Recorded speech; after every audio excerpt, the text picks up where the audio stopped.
Hey guys, Asher Rachel Legends, welcome to the video. Send us some love, some positive vibes your way, especially if you need it out there. Today, we're rocking the Star Wars tank top. Even though I'm actually more of a Star Trek guy, probably in the minority there, I just have some fond memories of kind of growing up watching The Next Generation, a little bit of Voyager with my pops, you know, as a child. I used to love that.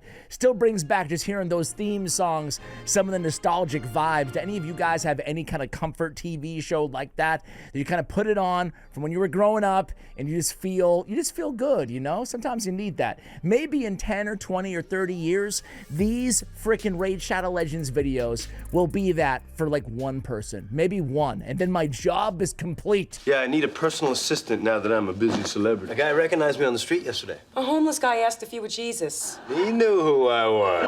I want to talk a little bit about the arena. I know it's not everybody's favorite topic, but it is important in the game. There's so many things, from the Great Hall to all the rewards to even the live season arena or live arena season mats and stuff like that. It would behoove you to pay attention even if you're not a PvP guy or gal out there. And I always say this, right? But like, there's a ton of off-meta champions that you can take advantage of to throw the proverbial curveball at your opponent, right? I want to talk about a couple of my favorites. I actually maxed out an obscure epic champion just for this video to kind of make this point. We'll talk about a couple other epics along the way.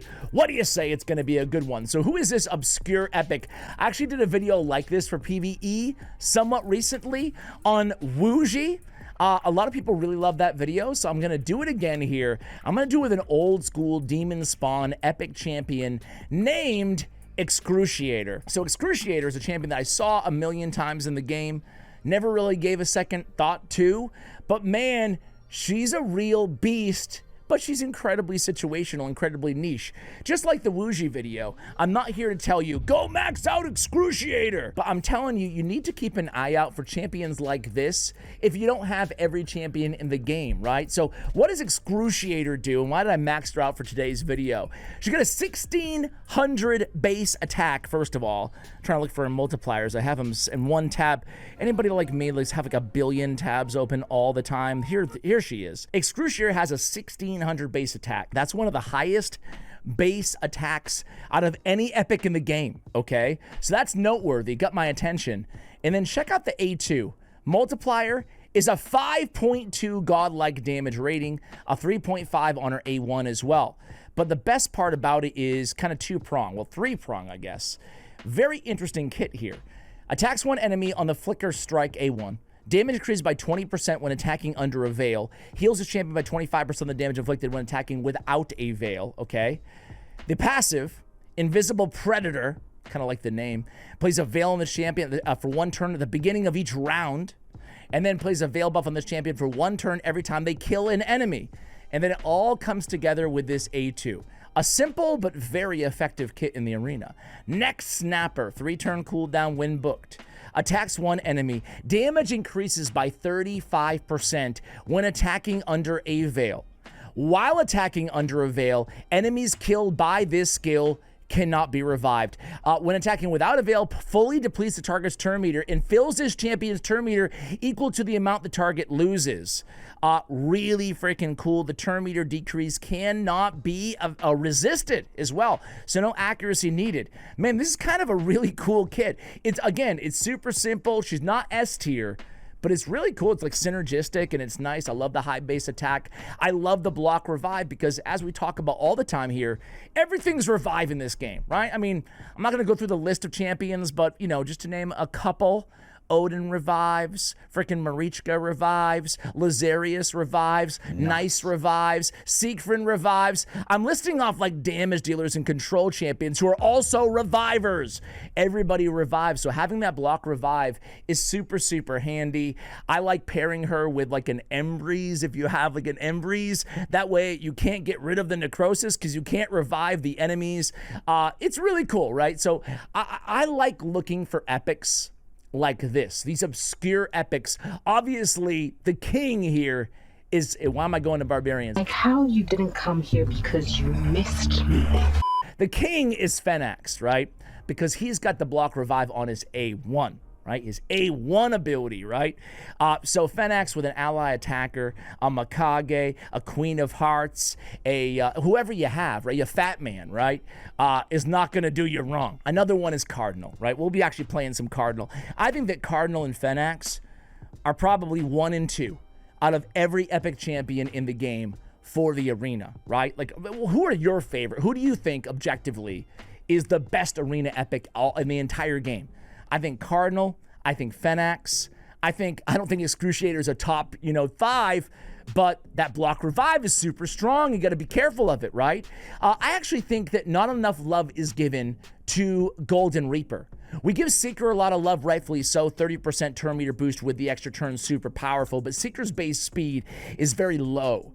You want your turn meter booster to go first, right? Golden Reaper, not the best champion in the game, but alacrity, increased speed, and a 20% turn meter fill with a 111 base speed.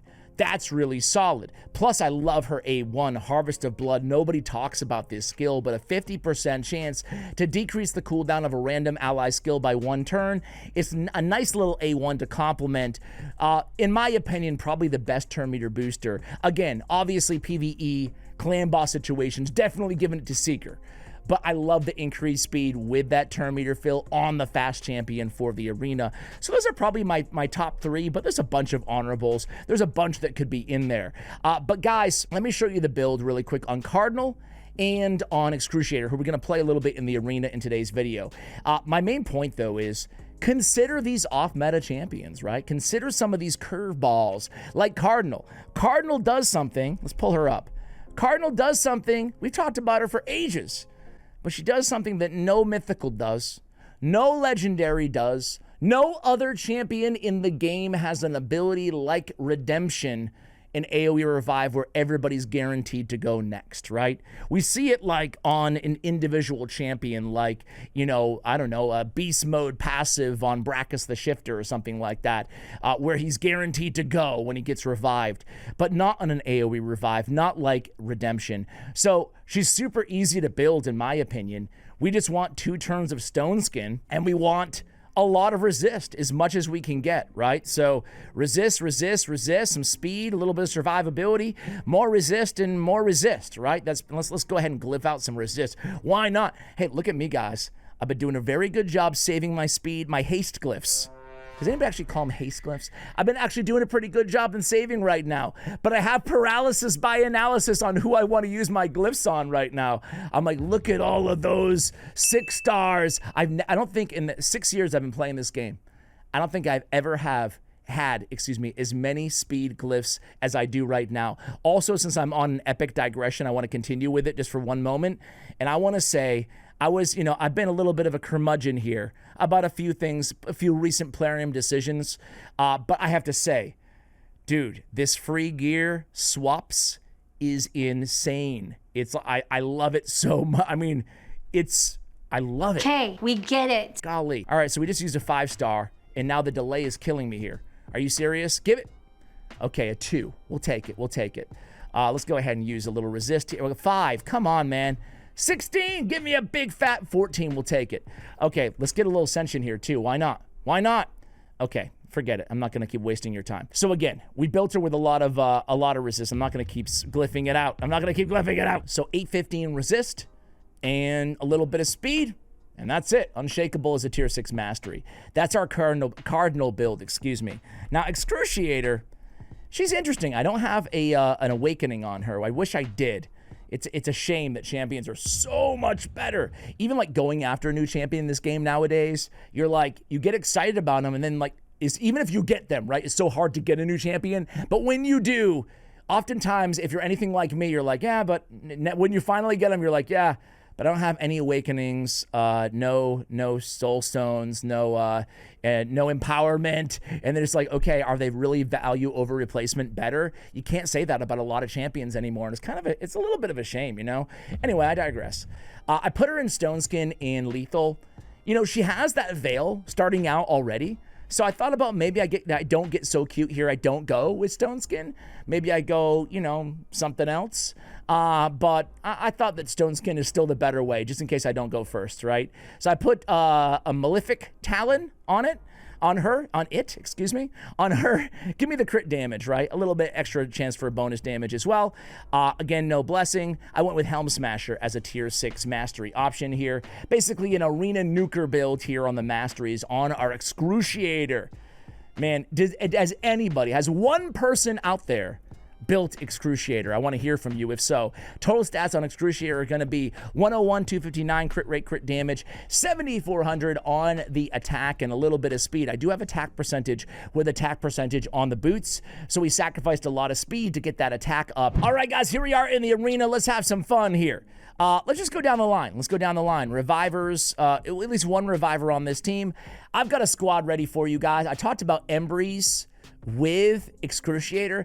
Excruciator gets that kill. We put in the Necrosis stack, and then you can't get rid of it, right? There's no revive to be had with the block revive. So let's see how this team does together. We're going to go in with Shuzen. We have Shuzen and Embreeze. We have Cardinal, and we have Excruciator. Let's pass it to Excruciator. They have 3 damage dealers on their team. Hard to say who I'm most worried. I think I'm most worried about Gizmac. So let's just pop off Gizmac.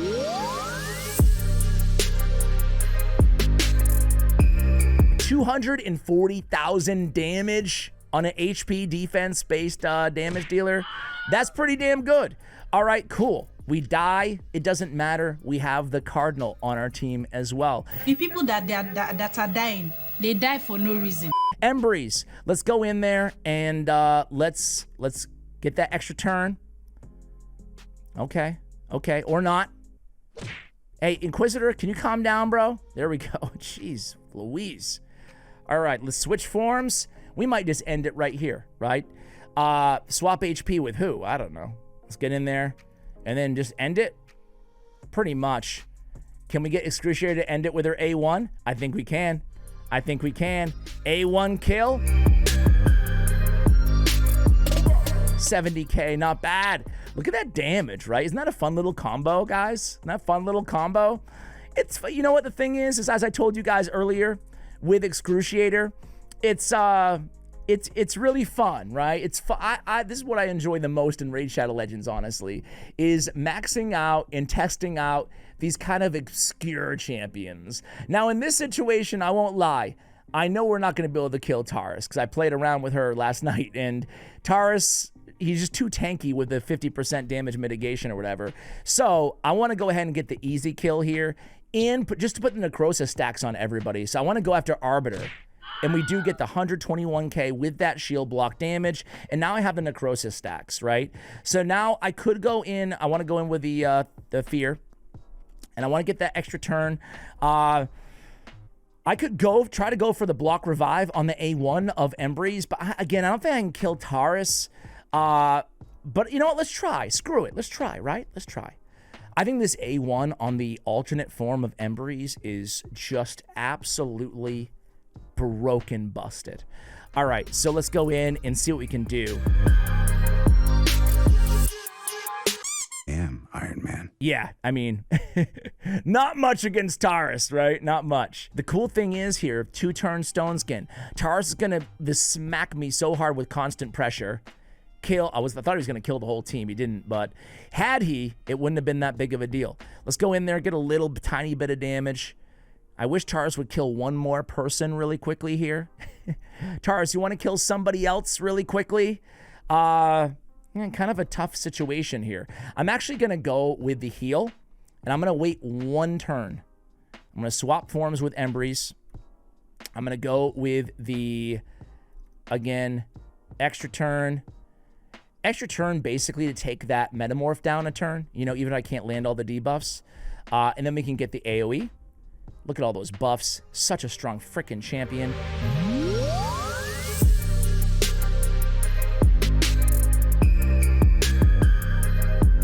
Now we can hand it the instant turn to Cardinal. And now we can get the revive. And we can go in with the A1. We have 1 short. Oh, look at that A1 on her, guys.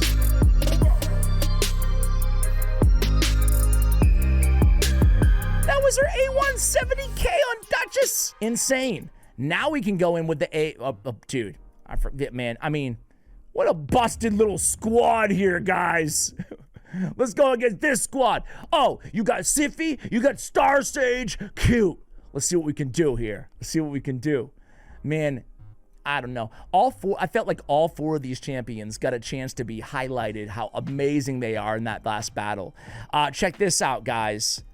Instant turn. Can we get the, yeah. Game over. Game over. Tons of damage. Excruciator is so cool, man. She's a cool little champion. All right, let's go with the A2 and then go with that A3. What a strong A3, man. Just switching all those buffs around and whatnot. I don't know, man. I wish this Mending Touch cleansed. Doesn't it feel like it should? I can get, like, what, an increased defense on Embreeze? I guess I will. I don't know. All right. Let's switch. Let's swap HP with Siffy. Get that ignore defense turned up and go in there. I don't know. You know what? Let's kill.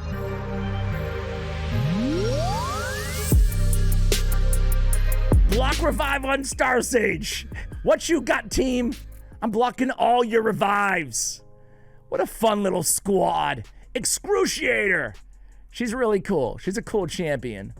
She's like, well, I've already said this. I've already proved my point. I've already said my point 10 times this video. But I like it. I love this. I love little epics like this, right? Fenax, the same deal. Let's make a fun little Fenax team before I let you guys go. I don't know. This is, who do you want to go against here? Who do you guys think? Want to just keep going down the list here? I hate Marius so much. He's so strong. He's so powerful, and I hate him. But let's go. Let's get Cardinal out. I was messing around with this squad earlier. Grand Oak and Fenax. Kind of the ally attack block revive strategy. So let's see how we do.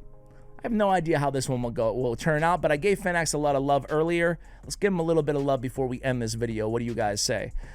So we're going to pass the extra turn this time to... I mean, we don't have to give anybody the damn extra turn if we don't want to, right?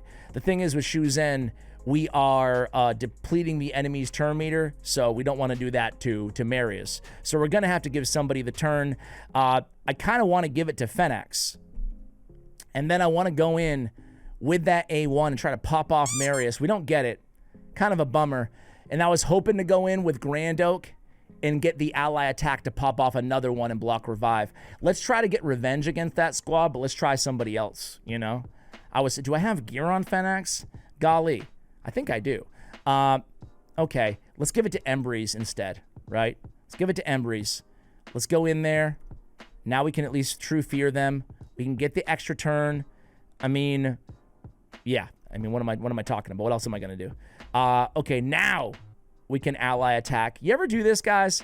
You ever go in, redo the battle in a different order of operations and everything changes and you learn a lesson along the way? That's what we just did here, right?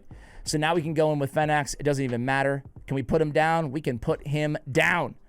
Literally, that's the name of the skill. So there it is, guys. Invest in these block revive champions. Take anything away from this video, invest in the block revivers. And oh, by the way, Embreeze is really good, and so are some of these epics. Frankly, like they've been doing a hell of a job. That block revive on the A1, it never goes off cooldown. It's an A1 ability.